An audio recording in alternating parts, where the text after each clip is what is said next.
Olá, seja muito bem-vindo, seja muito bem-vinda. Esse é o último ponto de partida React, ou o último ponto de partida desse ano, é isso mesmo? Não, que segunda-feira tem último. Ah, segunda-feira tem mais um. Tem mais pra um. arrematar.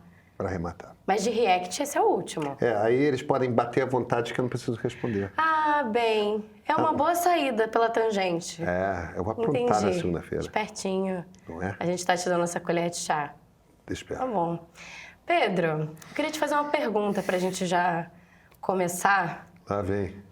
Então, até onde se tem registro, os sobrenomes eles surgiram para a gente conseguir identificar as pessoas, para a gente conseguir diferenciar também pessoas com o mesmo nome.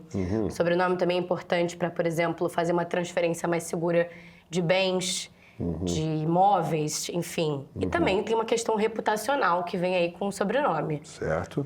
Por exemplo, se a gente pegar um sobrenome aqui, qualquer um, Dória, a gente tem aí, por exemplo, que vem à mente, além de você, mas vem à mente, por exemplo, o ex-governador de São Paulo, o político João Dória. Sim, Vocês não são da mesma família, né? somos. Tem também o Jorge Dória, mas aí eu acho que ele pegou esse nome emprestado. Esse é nome artístico. Ah, viu? Tá Que vendo? foi o primeiro Linneu da grande família. Exatamente. Pois é. Então, de certa maneira, a gente sabe da importância que tem os Só sobrenomes. deixar claro que o João é da mesma família, mas tipo, o meu quinto avô é o tetravô dele, é bem longe, tá? Uau, tá, é bem longe mesmo. É. É bem longe. Então, assim... Eu tô querendo entender de onde que você vai. Vamos lá. Não, porque eu tô tentando, assim... Eu fiquei pensativa sobre isso quando eu fiquei pensando... Por exemplo, um outro sobrenome importante, Bolsonaro. Você tá... Entendi.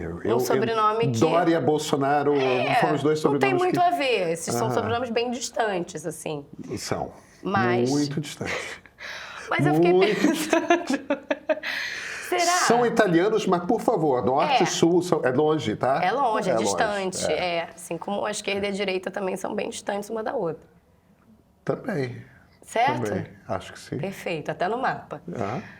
Mas aí eu fiquei pensando, será que esse sobrenome Bolsonaro tem estofo para fazer uma transferência de capital político aí para 2026? Aham. É O uma que você pergunta. acha? É uma pergunta. Por enquanto, parece que sim. Então tá bom, vamos às perguntas dos meios? Por favor, Yasmin, você vai me botar mais uma cilada? Não. Não, eu vou ser boazinha, eu prometo. Muito obrigado. Eu acho.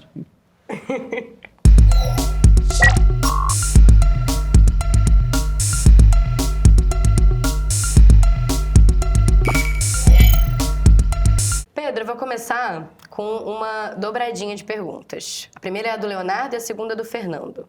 O Leonardo diz o seguinte: Pedro, você acha mesmo de verdade que o Tarcísio não vai? Pela lógica, ele tem muito mais chance em 2030 e ainda é novo, mas me parece que está fazendo uma arapuca para tentar sair o mais tarde possível e ter menos tempo de desgaste de campanha. Já o Fernando fala o seguinte: Pedro, por que a Faria Lima escolheu o Tarcísio? O Tarcísio colocou o boné do MAGA no mesmo dia em que o Trump foi eleito, ou seja, colocou o boné apoiando alguém que, já na campanha, havia dito que implementaria medidas que prejudicariam o Brasil. O Tarcísio, em momento nenhum, criticou as tarifas do Trump, mesmo com isso podendo aumentar o desemprego no Brasil. O Tarcísio está nessa onda de querer transformar crime de facção em terrorismo, e, em vez de atuar para enrijecer a lei de crime de facção, aumentando pena, tornando imprescritível, inafiançável, sem possibilidade de indulto ou anistia, etc., ele quer transformá-lo em terrorismo, o que permitiria que os Estados Unidos aplicassem sanções financeiras contra o Brasil. Excluir bancos brasileiros que supostamente tenham contas de traficantes do sistema SWIFT internacional, etc. Ou seja, tudo que o Tarcísio defende ou propõe tem potencial para colapsar a economia brasileira. E o mercado ainda o apoia? Vai entender. Se bem que levantamentos já mostraram que o mercado erra 95% das previsões. Então seria demais da minha parte exigir que tivessem um mínimo de coerência na hora de escolher o seu candidato. Tem duas coisas diferentes aí, mas as duas estão abordando o Tarcísio, tanto na pergunta do Leonardo, que pergunta se você acha que ele vai mesmo, e o Fernando, que quer entender essa questão da Faria Lima, apoiar o Tarcísio. Vamos lá. O Bolsonaro não quer o Tarcísio candidato. Ele não quer o Tarcísio candidato porque ele percebe no Tarcísio duas coisas. Uma, a chance de ser eleito presidente da República. E dois, aí ele vira o chefe da direita. E o Bolsonaro não quer perder esse espaço. O Tarcísio ganhando, então, o presidente, Bolsonaro seria apagado. Qualquer da pessoa história, que sim. seja eleita presidente da República sendo de direita se torna o líder da direita brasileira. E isso vai embora da família Bolsonaro. A família Bolsonaro passa a ser um grupo político dentro da direita e não os líderes da direita. Então, Bolsonaro não quer. Isso quer dizer que o Tarcísio não vai ser candidato? Olha, o cenário mudou com a entrada do Flávio como candidato certo. O que as pesquisas vinham dizendo é que o Tarcísio era o nome mais forte para vencer o Lula. Tá? Então é por isso que a Faria Lima apoiou, queria o Tarcísio. Por quê? Porque Faria Lima não quer o PT no poder. Não quer o PT no poder em grande parte porque porque o Lula não acredita em responsabilidade fiscal. Ele não é como a Dilma, mas o Lula força a responsabilidade fiscal. Ele força a dívida pública. E o Haddad tenta controlar ao máximo, mas tem uma tensão ali entre Lula e Haddad. E a Faria Lima acha que isso é a grande prioridade. Eu não discordo nesse aspecto da Faria Lima, não, tá? Eu acho que isso é uma preocupação grande em relação ao governo Lula, super legítima. Porque isso aponta, Yasmin, para uma crise econômica nos próximos anos, entendeu? Talvez não tão grave quanto aquela que a gente teve durante o governo Dilma, principalmente no segundo governo Dilma, mas uma crise. 27 e 28 vão ser anos bem difíceis. Agora, eu acho que a gente tem uma outra prioridade gigante também, que é educação pública. A gente tem um problema de produtividade do trabalhador brasileiro, isso só resolve com uma geração bem educada e uma revolução no ensino fundamental e no ensino médio é um processo para 15, 20 anos. Precisa começar. E o PT simplesmente não entregou isso. O PT não entrega qualidade de ensino público. Tem uma série de razões para isso, mas o PT não entrega essa qualidade de ensino público e a gente precisa disso. Eu não acho que o Tarcísio também seja o cara para fazer isso. E me parece que a gente tem um problema. Eu não vejo nenhum candidato que seja o candidato ideal. Independentemente disso, a outra pergunta é, vem cá, mas se você tem certeza que o Tarcísio não vai ser candidato, não tem certeza de nada, né? O meu ponto de partida da segunda-feira, que foi sobre, vem cá, e aí, a candidatura do Flávio é para valer? A previsão que eu estava fazendo se confirmou com a pesquisa Quest, que o Flávio largou na frente, como candidato da direita. Lula está bastante à frente dele, mas o candidato com mais votos da direita é o Flávio. E a partir desse momento, eu acho muito difícil tirar o Flávio rápido. O Flávio pode renunciar, Silas Malafaia já está pedindo a cabeça dele. Porque o Silas entende, como a Faria Lima, que o melhor nome para ser eleito da direita é o Tarcísio e não o Flávio. Eu acho que candidato com o nome Bolsonaro tem muita dificuldade de se eleger presidente da República. Por conta do tamanho da rejeição do Bolsonaro? Por conta do tamanho da rejeição que vem com o sobrenome. Ao bolsonarismo, né? Ao sobrenome Bolsonaro. A rejeição... O único nome com maior rejeição que o nome do Lula é o sobrenome Bolsonaro. O Lula está ali, segundo a Quest, 54% de rejeição. Está aí uma transferência de capital político. Bolsonaro tem 60% de rejeição. E isso vale para o Flávio, a mesma rejeição. Então, o Flávio tem altas chances de chegar ao segundo turno e baixas chances de se eleger contra o Lula. Outros candidatos de direita possivelmente teriam chance maior, porque tem uma rejeição menor do que o Lula. Mas, enfim. Então, tem um movimento na direita que gostaria muito que o Tarcísio fosse candidato, porque é um candidato que unifica a direita e tudo mais. O problema é que o Tarcísio tem uma super lealdade ao Bolsonaro e não vai ser candidato se o Bolsonaro não der apoio.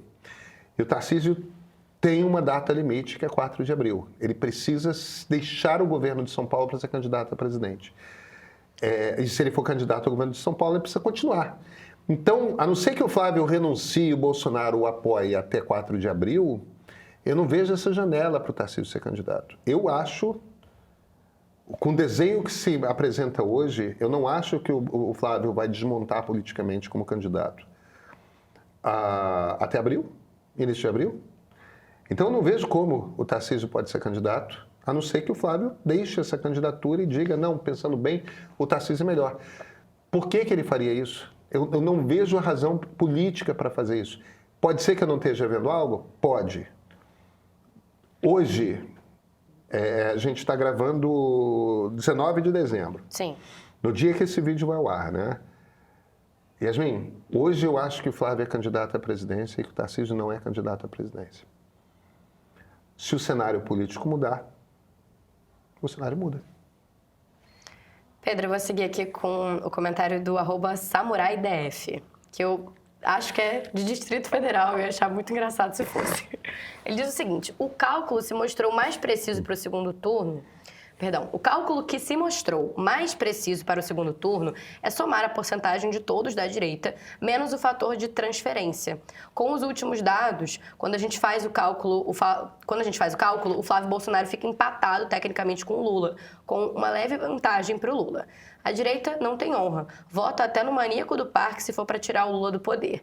Então, tanto faz ser o Flávio ou a Michelle, porque o que importa é a somatória dos votos da direita.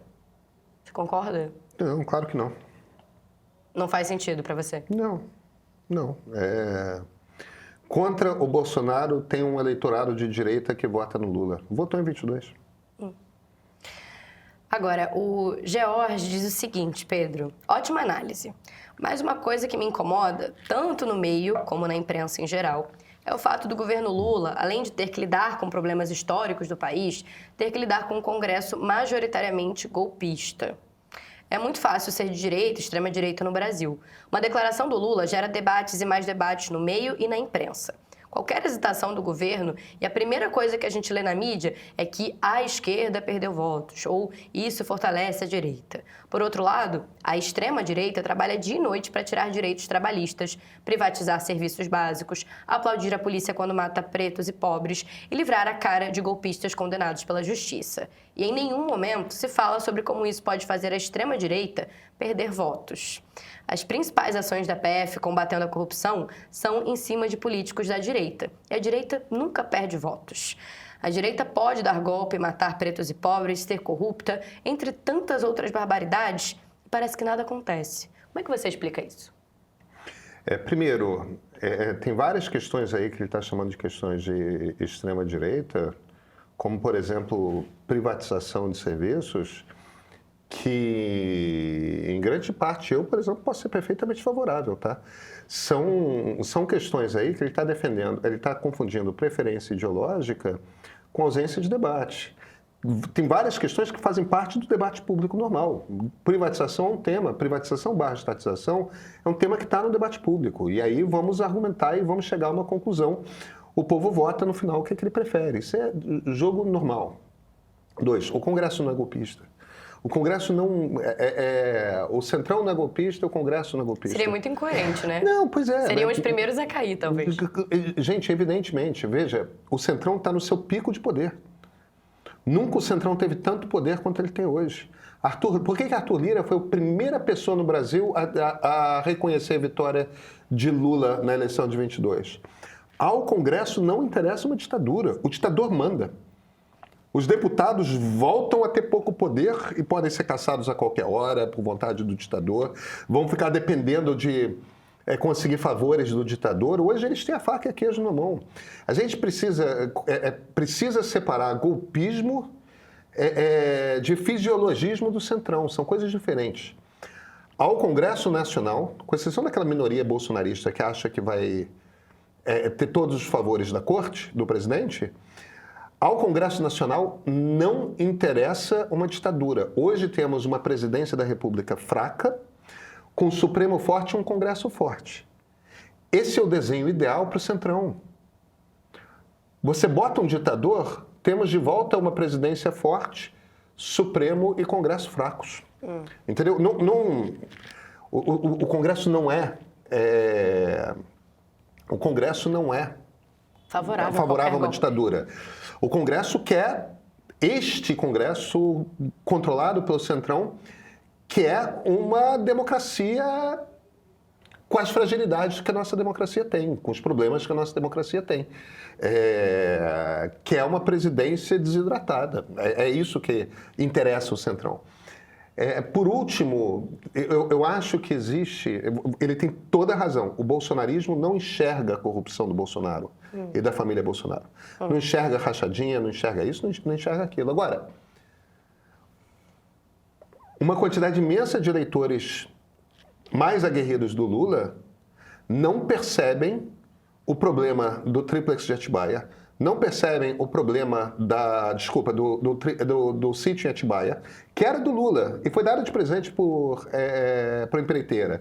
Não percebem que o triplex do Guarujá quase foi para o Lula e estão ignorando o fato de que uma das investigações mais importantes hoje a respeito de corrupção é do governo Lula no INSS e já tocou tanto no irmão do Lula, do Frei Chico, quanto no Lulinha, no Fábio, filho do Lula. Quer dizer, não é verdade que as investigações estão concentradas na extrema-direita. Tem investigações tocando na extrema-direita e tem investigações tocando no centrão e tem investigações tocando na esquerda. Tem para todo mundo.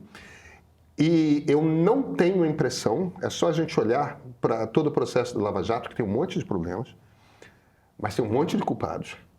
É só olhar para aquilo para a gente perceber que não é uma particularidade do bolsonarismo não perceber a corrupção dos seus. Entendeu? Essa autocrítica não existe muito no eleitor radical do Lula, não. Não é toda a esquerda. Tem muita gente de esquerda que percebe o problema. Mas aquele lulista tem... Entendeu? Pedro, o Jean diz o seguinte, ele foi duro na colocação dele. Ele falou que você age com uma desonestidade intelectual e com um ódio abissal contra Ciro Gomes. Ele mente tanto nesse assunto que deixa evidente o medo do Ciro destruir o neoliberalismo que Pedro tanto defende. O Ciro não recebeu ninguém que correu para ele porque não queria Bolsonaro nem Haddad. Ele recebeu os 12% de trabalhistas brasileiros que defendem o povo, que sonham com um Brasil melhor e que sabem que o único capaz de tirar a gente do buraco é Ciro Gomes. Cadê Ciro nas pesquisas? Ciro não é candidato. Ele não está se colocando como candidato. É simplesmente isso. Pedro, eu vou seguir aqui com uma outra colocação do Sérgio, que quer te perguntar quando que você vai falar do Renan Santos. A missão é um novo partido, tem proposta e sem rabo preso. Quando que você vai entrevistar o Renan Santos? Se você convidar ele, certamente vai aceitar. Gostaria de ver você fazer boas perguntas aí. A gente vai tentar entrevistar todos os candidatos que estiverem pontuando bem na nossa pesquisa eleitoral. Enfim, a gente não definiu ainda quais são os critérios. Nós vamos ter uma pesquisa, se o Renan estiver pontuando bem, a gente certamente vai convidá-lo e eu torço para que ele aceite. Pedro, o Rodrigo diz que existe uma obsessão pelo Bolsonaro aqui no meio, que a gente adora dar cartaz para idiota. Muito útil para a máfia que quer sequestrar o noticiário. Não é possível que nada tenha acontecido nos últimos 3 dias. Acho que ele estava querendo se referir ao seu primeiro vídeo do Ponto de Partida de segunda, né, dessa semana, falando sobre a viabilidade da candidatura do Flávio. Você acha que o meio é obcecado pelo Bolsonaro? Não, eu acho que o Bolsonaro é notícia e todo o cenário que eu desenhei no Ponto de Partida de segunda-feira se confirmou com as pesquisas que vieram logo depois. Sim. Pedro, caminhando aqui para a gente fechar, eu queria falar aqui o comentário do Edu. Ele diz que ele queria assinar o meio e está 100% informado. Mas que, infelizmente, saber de política, ele diz que faz ele falar cada vez mais sobre política e que isso o afasta das pessoas. Você tem algum conselho para ele nesse sentido? Bem, a primeira coisa é, por favor, não assine o meio se você acha que vai te fazer mal. Não faça nada que vai te fazer mal. Não é essa a intenção. Eu gosto muito dessa pergunta.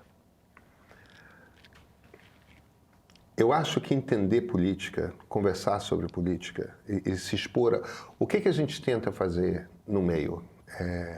Eu, a Flávia, nossos comentaristas, né, o Christian, o Magno, a Débora. O que a gente tenta, no meio político, né, o Wilson Gomes, o que a gente tenta fazer no meio? O que a gente tenta, fundamentalmente, é criomar, ajudar as pessoas com argumentos, entendeu? Pegar as peças da política e juntar essas peças, entendeu? Mostrar como é que elas se encaixam, mostrar como é que... quais são as possíveis consequências? Você tem duas opções. Quais são as consequências dessas duas opções? Você tem uma disputa entre duas ideias. De onde vem essa ideia aqui? De onde vem essa outra ideia aqui? Como é que pensa o tipo de gente que costuma votar desse jeito ou daquele jeito? Qual é a diferença entre liberais, socialistas e conservadores? O objetivo da gente é ajudar as pessoas a pensar sobre política. O objetivo da gente não é que as pessoas concordem com a gente. E uma das coisas que eu acho que a gente vê mais no meio do que em muitos outros veículos da internet são comentaristas discordando de nós. E eu acho que isso tem muito a ver justamente com a maneira como a gente encara a política. A gente não está trazendo verdades. A gente está trazendo pontos de vista e a gente está tentando trazer complexidade, sofisticação para a maneira como se fala sobre política. E essa sofisticação vem de um lugar de uma profunda aceitação do pluralismo, de uma profunda aceitação de que é possível pensar de formas distintas a respeito de política. É possível ser de esquerda e é possível ser de direita. É absolutamente legítimo ser de direita, é absolutamente legítimo ser de esquerda. Agora, precisamos encarar esses debates e ter essas conversas. Por quê? Porque elas não vão embora. O que uma democracia quer de nós, cidadãos?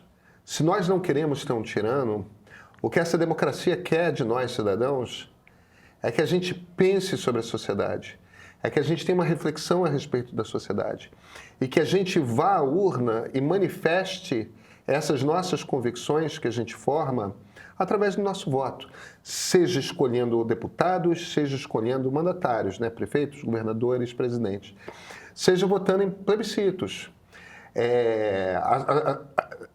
Ela quer, a democracia, que a gente participe da associação de moradores, que a gente participe de sindicatos, que a gente participe de organizações profissionais, que a gente participe de manifestações políticas a favor, contra, que a gente converse com as pessoas, com a nossa família, com nossos amigos, com nossos colegas de trabalho, que a gente converse com as pessoas, que a gente tente convencer as pessoas, que a gente permita às pessoas que tentem nos convencer. A democracia quer que a gente participe. A participação é essencialmente esse lugar que sai do pensar com liberdade, entender as informações que existem e construir argumentos a partir dali, chegar a conclusões a partir dali. Pessoas distintas vão discordar honestamente e está tudo certo. O que a gente quer no meio? A gente quer ajudar as pessoas a pensar. Não precisa concordar com a gente, mas a gente está trazendo argumentos. Sobre munição crítica, talvez. Ajudar a pensar. Munição crítica pode ser ajudar a pensar. Ajudar a pensar. Agora, se você é uma pessoa que fica emocionada e não consegue... Aí é o desafio que eu proponho. Se política te interessa, se política te emociona, o passo seguinte é não perder essa verve, não perder essa emoção, não. Mas entender que também pode emocionar os outros. e que às vezes os outros terão conclusões diferentes da sua e que está tudo bem. Entendeu? Então, vamos lá. Esse é o novo treinamento para ser um bom cidadão. Não brigar. Não brigar com as pessoas porque elas discordam. Acho que o MEI é um grande bootcamp para não arrumar treta com os outros. É uma maneira de ver. Será? Ou arrumar uma treta mais fundamentada, talvez? Ou pelo menos, né? Pedro, eu quero fechar aqui com o último comentário do Abner e do Neyur, que eles estavam discutindo, assim, conversando nos comentários de um dos pontos de partida. O Abner falou o seguinte: aparentemente o Pedro teve uma boa recuperação do ombro. Que beleza. E o Neyur falou: pois é, mas ele segue com aquela antiga dor de cotovelo pelos bons índices econômicos do governo Lula. O meu ombro ainda não está... 100%. Eu tô com pouco movimento ainda. Mas isso é normal, o tipo de operação que é uma prótese Nada de cabeça fora do de húmero. esperado. Como é que é o nome? Prótese de cabeça de húmero. Abriram meu braço, serraram meu osso, puseram um parafuso e botaram de volta. Isso. Substituíram um pedaço do osso que tiraram por um parafuso de titânio. Toda vez que você descreve, assim... Não, naquele Pedro e Cora que você conta detalhes, eu fiquei assim... Hoje eu me machuquei. Hoje eu tinha um objeto que ia cair, eu estiquei o braço para pegar e... Nossa! Quer dizer, ainda é um processo, mas é um processo de um tempo. Com fisioterapia eu volto ao pleno movimento. Esse é o objetivo. Mas ainda não me recuperei. A questão dos números da economia, primeiro, essa coisa de dor de cotovelo é bobagem. Existe um fenômeno, um dos muitos fenômenos que estão acontecendo nas democracias modernas é o seguinte: a conta, por exemplo, de PIB, ela é uma conta que começou a ser feita mesmo no mundo, tipo, a sacada teórica é uma coisa um pouquinho antes da Segunda Guerra, mas os países começaram a medir PIB consistentemente mesmo a partir dos anos 50, 60. Para você conseguir o produto interno bruto, né? O quanto que uma economia cresce, o quanto que uma economia deixa de crescer ou até perde tamanho de um ano para o outro. Todos esses indicadores são indicadores com os quais a gente convive. Quais são os principais indicadores, né? PIB, inflação, crescimento de PIB, né? Variação do PIB de um ano para o outro, índice de desemprego e índice de inflação. Esses são os três principais indicadores econômicos. A maior parte das democracias começaram a medir esses números mesmo de forma sistemática, com método, ali nos anos 50 e 60. Opinião pública, a gente mede usando survey, né? Usando pesquisa de opinião. Já se fazia isso antes dos anos 50, mas é nos anos 50 mesmo que os países... O Brasil na virada dos anos 50 para os 60 que a gente começou a medir a opinião pública a respeito do governo, sobre eleições, tudo mais. E existe uma constante em todo esse histórico de a relação entre a percepção que a sociedade tem de economia e esses índices, ela sempre foi uma constante.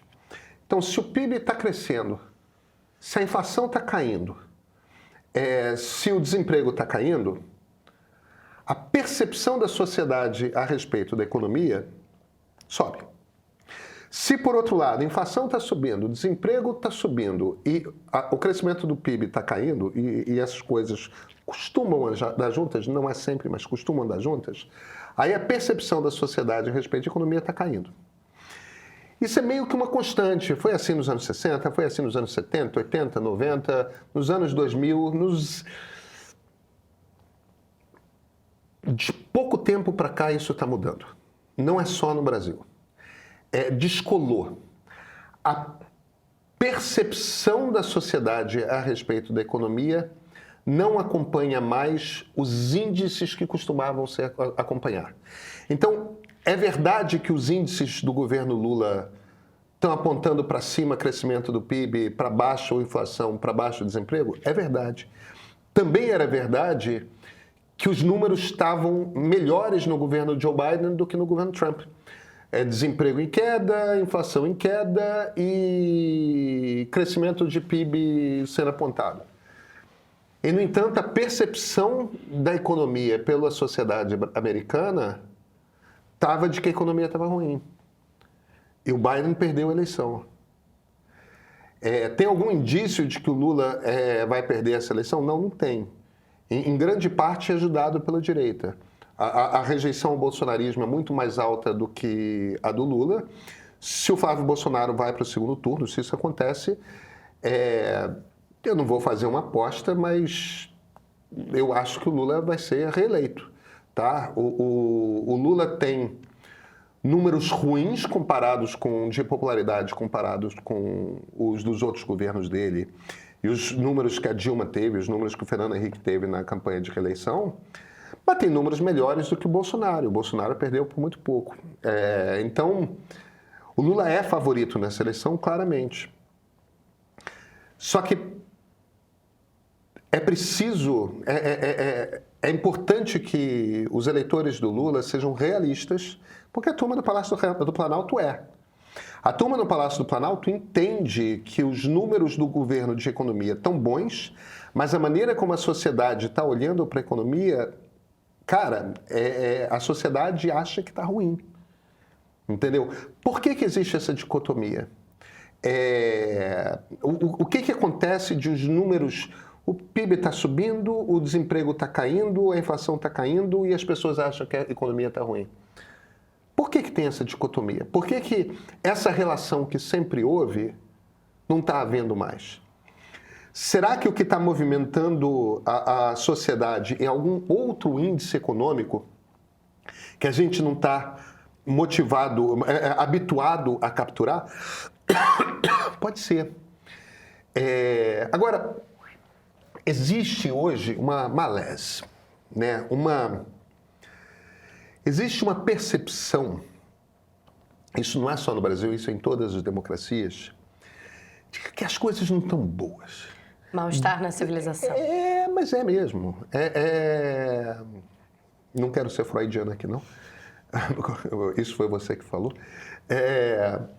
Mas esse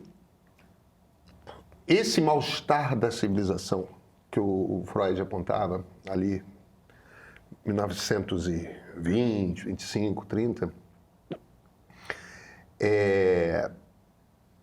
existe esse mal-estar no Ocidente. Existe essa percepção de que você não vai sair do seu lugar.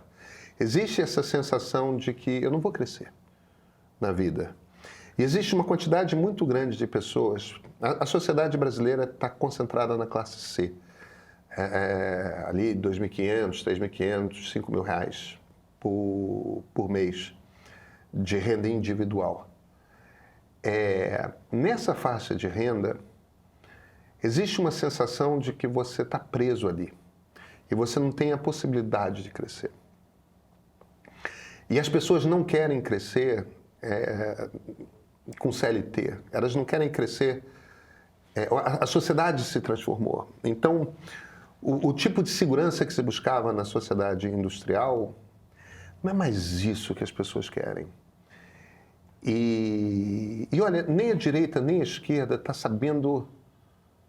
Isso não é um problema da esquerda, isso é um problema de todo mundo. Você tem um discurso antissistema, tipo, vamos explodir tudo. Agora, das forças democráticas, ninguém está sabendo assinar com esperança. Ninguém está conseguindo motivar esperança. E nessa desesperança, nessa percepção de que está tudo parado, vem esse mal-estar, inclusive, com a economia. E sim, ele tem razão, os indicadores estão bons, por que a sociedade não percebe? A gente tem algumas teses, a gente não tem nenhuma convicção. Esse é um dos debates, é um dos principais debates que ocorrem entre cientistas políticos. Não existe uma explicação clara, mas faz parte desse pacote que vivemos uma crise da democracia e não compreendemos de todo de onde que essa crise vem. Tá aí um desafio para a gente em 2026, né, Pedro? E o meio vai tentar explicar trazendo os melhores cientistas políticos, os melhores economistas, sociólogos, antropólogos. Quem souber olhar para a sociedade com um olhar curioso, trazendo dados, refletindo, para tentar explicar o que está acontecendo. Tá ótimo. Pedro, eu vou te liberar. Ah, é? Acho que sim. Muito agradecido. Pode ser, né? Acho que já deu. Ai, ai. Dezembrou. Quem fez, fez. A gente já está em 2026? Tá quase, né? Como Quase. se fosse. Tá bom. Pelo menos eleitoralmente, parece que a gente já tá em 2026. Há muito tempo. Já. Até ano que vem? Até ano que vem.